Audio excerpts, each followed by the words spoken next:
principale qualité de bonne maman, c'est la capacité qu'elle a eue à se remettre en question sur le tard et à évoluer et à essayer d'être une personne meilleure. Bonne maman, c'est la grand-mère la plus connectée que je connaisse. Scrabble en ligne, Gmail, Skype et même le compte Facebook. Sa qualité d'écoute.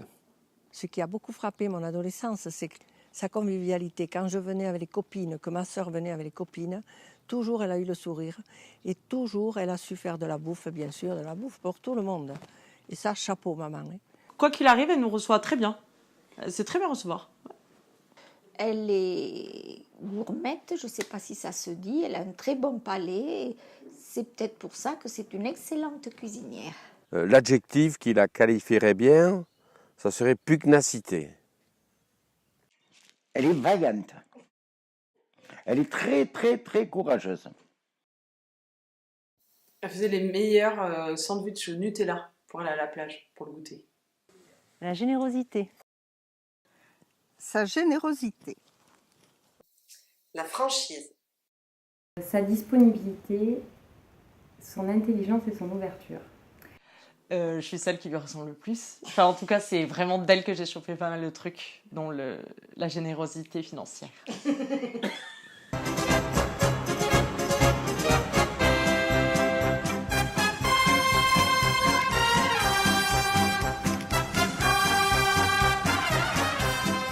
Oh, la pugnacité, encore. La franchise. Franchise, parce que c'est bien de dire les choses, mais il y a des manières de le dire et parfois ça déconne un peu. C'est un peu trop direct. Elle ne communique pas beaucoup son amour, verbalement. Oh, le socialisme à l'envers. Elle est bouchée. Elle n'entend rien. Impatiente. Ah non, elle est impatiente. Il lui faut tout de suite. Attrape-moi le lait. Elle n'a pas le temps. J'ai pas le temps. Dépêchez-vous. Elle est hyper aimable. Par exemple, quand elle rentre dans un magasin, elle va pas dire bonjour, elle va aller droit au but et voilà. Le manque de tact. Son manque de tact. Qu'elle se rappelle jamais de nos anniversaires et qu'elle en a rien à cirer. Elle dit que c'était le boulot de bon papa. Elle est très autoritaire. Relativement autoritaire. Mais aujourd'hui, ça a bien disparu tout ça. Je cherche. Belle-mère idéale.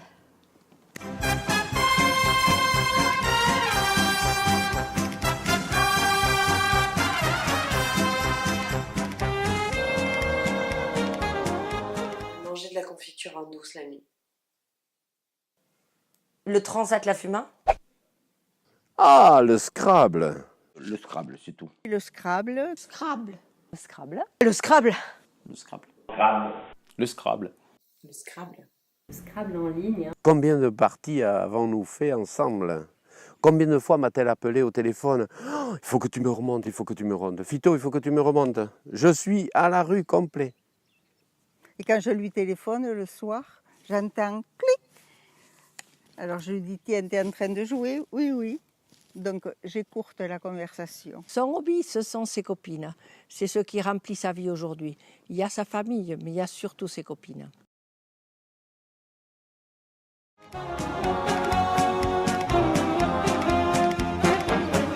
La plus grande réussite de bonne maman jusqu'à il n'y a pas longtemps, je pensais que c'était nous, la famille.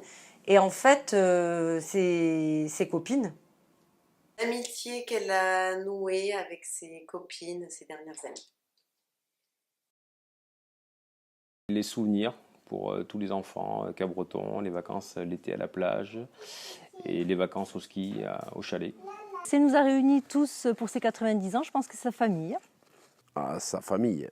Sa famille. Sa famille. La famille. Sa famille. Et elle en est très fière et très heureuse.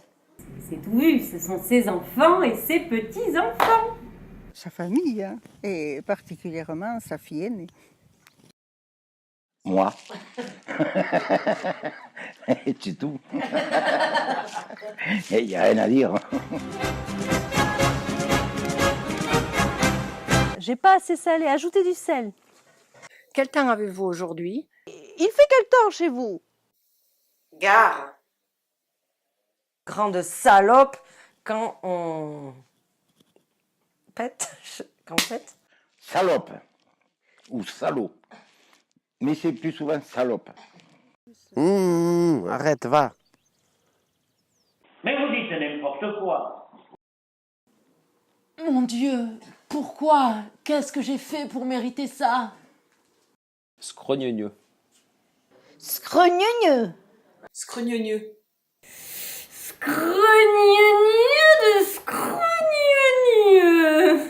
Scrogneux de scrogneux. Une petite dédicace à Guillaume, c'est si t'es pas content,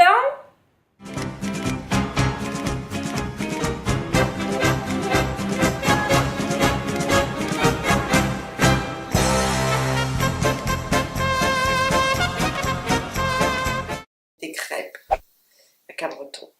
Et il faisait beau et c'était trop bien. Les crêpes. Les crêpes, bon, mais c'est surtout un souvenir d'enfant. Hein. Je me souviens qu'elle nous faisait des crêpes quand elle était. Le plus souvent, c'est quand on était chez mes grands-parents au château. Elle les faisait sur une cuisinière à bois. Je me souviens qu'elle enlevait les anneaux pour mettre à la poêle. Et elle rouspétait si on voulait en manger pendant qu'elle les faisait cuire, parce qu'elle voulait voir sa pile monter. Elle en faisait des quantités astronomiques. Et quand elle en avait marre, c'était mon grand-père qui prenait le relais. Et lui aussi, il en avait vite marre, donc il les faisait très épaisses pour que la pâte se termine vite. Et à la fin, c'était presque une omelette, sa dernière crêpe. Donc le plat, ce serait le croque-monsieur, particulièrement la béchamel qu'elle m'avait appris à faire. 10 grammes de beurre, 10 grammes de farine et 100 millilitres de lait. Et tu remues en faisant des 8 non-stop. Sachant, entre autres, que faire les 8, ça ne sert à rien. Je l'ai appris plus tard, mais bon, c'est pas grave. Et de la muscade. Et ça, elle me l'avait appris dans la cuisine à Cabreton, quand la cuisine était encore recouverte d'un joli carrelage orangeasse. Bonne maman, c'est des croque-monsieur pour le repas du soir où elle avait fait pile poil le même nombre pour chaque enfant. Et que j'en avais quand même un de plus. Parce que je le voulais. Parce que je suis Marie Poufetou. Enfin, pour moi, ça serait l'escargoulade qu'elle a retrouvée avec bonheur. Les escargots. Ça me rappelle quand Fito, papa, donc, revenait de la montagne et qui ramenait des litres d'escargots et qu'après on les cuisinait au chalet. Je suis parti à la chasse aux escargots avec José Rumeau. C'est lui qui m'a amené principalement au pic de Gare, un matin très tôt. Et nous avons ramassé des escargots, bien sûr, puisqu'il connaissait très bien les coins. Et nous avons fait cette fameuse escargoulade. Et on s'est bien régalé. Et je l'ai proposé à la famille chez moi, hein, que ce soit Marco ou Pierre, c'était des saladies qu'ils mangeaient. Voilà, nous avons retrouvé un plat qu'elle avait perdu un peu de vue parce que bon, ça se fait plus, il faut aller les chercher, quoi. Si c'était un plat cuisiné, ça serait un plouf-plouf. Il y a qu'elle qui sait le faire. C'était, j'ai le souvenir, les sorties, les retours de ski, quand on était toute une flopée, affamée. Elle faisait des plouf-plouf. Et même mon frère, qui a essayé d'en faire plusieurs fois, il ne les a jamais réussi et ils sont toujours dégueulasses. Et nous, on a plein de choses à dire. Le poulet. Ah non, hein, pas les pièces rapportées.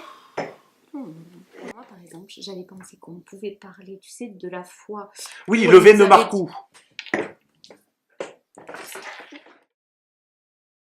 Charlotte. La Charlotte, qu'elle faisait toujours dans les grands moments, mariage, fête de famille, et on l'attendait tous.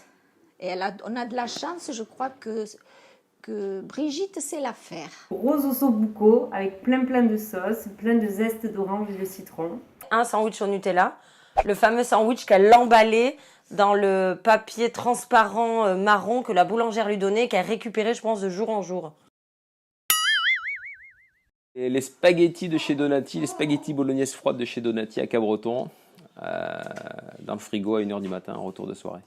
Les pâtes fraîches à la bolognaise de chez Donati, ça me rappelle mes vacances avec Cathy, Sophie et Karine, mes amies d'enfance à Cabreton. Bon, il y a eu les nouilles. Elle nous en a fait quand même pas mal de nouilles.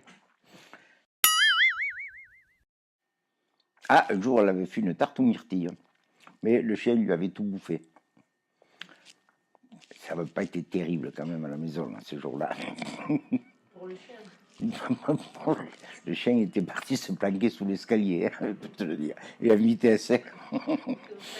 Ouais. C'était Joe.